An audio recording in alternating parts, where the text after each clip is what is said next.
O governo está elaborando um decreto para regular o uso da força pelas polícias do Brasil, atualizando uma portaria de 2010. O repórter André Anelli tem mais detalhes. Quais as principais questões desse decreto, os principais pontos desse decreto, André? Tiago, são pelo menos 6 pontos relacionados à segurança pública que o governo federal pretende regulamentar junto aos estados. O decreto prevê o emprego de arma de fogo apenas como medida de último caso. Em relação a gerenciamentos de crise, os órgãos de segurança pública deverão planejar estrategicamente as operações, utilizar equipamentos de gravação audiovisual, as câmeras acopladas então aos uniformes, sempre que possível, e ainda documentar e justificar as ações e as decisões tomadas durante as operações. Em relação à busca pessoal e domiciliar, os órgãos de segurança pública deverão informar a pessoa submetida à busca as razões para a revista e ainda limitar ao mínimo necessário o escalonamento da força durante a busca e registrar a identidade da pessoa, as razões para a realização da busca pessoal e ainda o nível de força empregada. Já o uso de algemas deve ser excepcional e apenas em casos em que haja resistência à ordem legal. E nos eventuais casos em que houver morte por ação policial, o órgão de segurança pública deverá enviar imediatamente uma comunicação ao Ministério Público, comunicação essa acompanhada de cópia do relatório individual preenchido pelo profissional de segurança pública que efetuou o disparo. Todas essas regras não serão impostas aos estados, que, por sua vez, são os responsáveis pelas polícias militares, civis e penais, aquelas polícias que atuam dentro dos presídios. Mesmo assim, o decreto vai prever que os governadores que quiserem receber dinheiro do Fundo Nacional de Segurança Pública e do Fundo Penitenciário Nacional tenham que seguir as regras federais. O decreto do presidente Lula ainda não tem previsão de ser publicado. Tiago. Estaremos acompanhando a discussão da segurança pública no Brasil. André Anelli com as últimas informações da capital federal. Bom, Nelson Kobayashi, como o próprio André destacou, a segurança pública é prerrogativa dos estados, mas você fazer esse condicionamento de liberação de recursos, isso pode trazer, o que interessa é o cidadão vai ter mais sensação de segurança?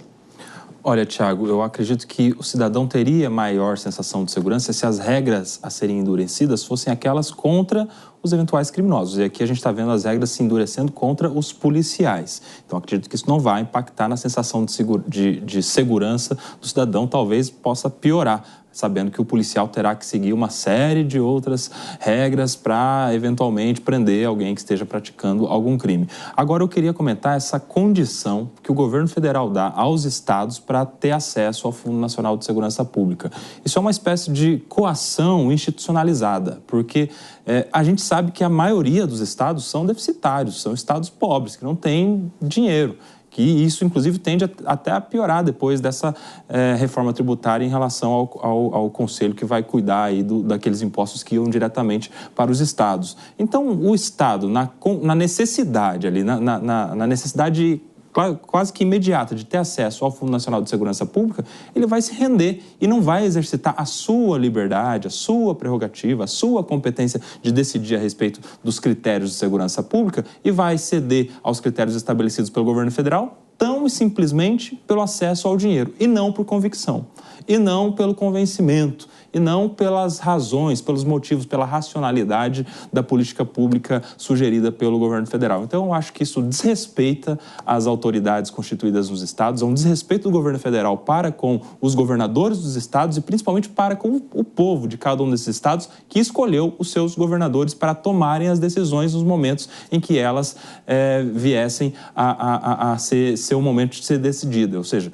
a pessoa escolhe o governador para ele tomar decisão difícil, mas o governador vai ter que terceirizar essa decisão ao governo federal simplesmente para ter acesso a dinheiro. Dora, aí não seria uma interferência de poderes também?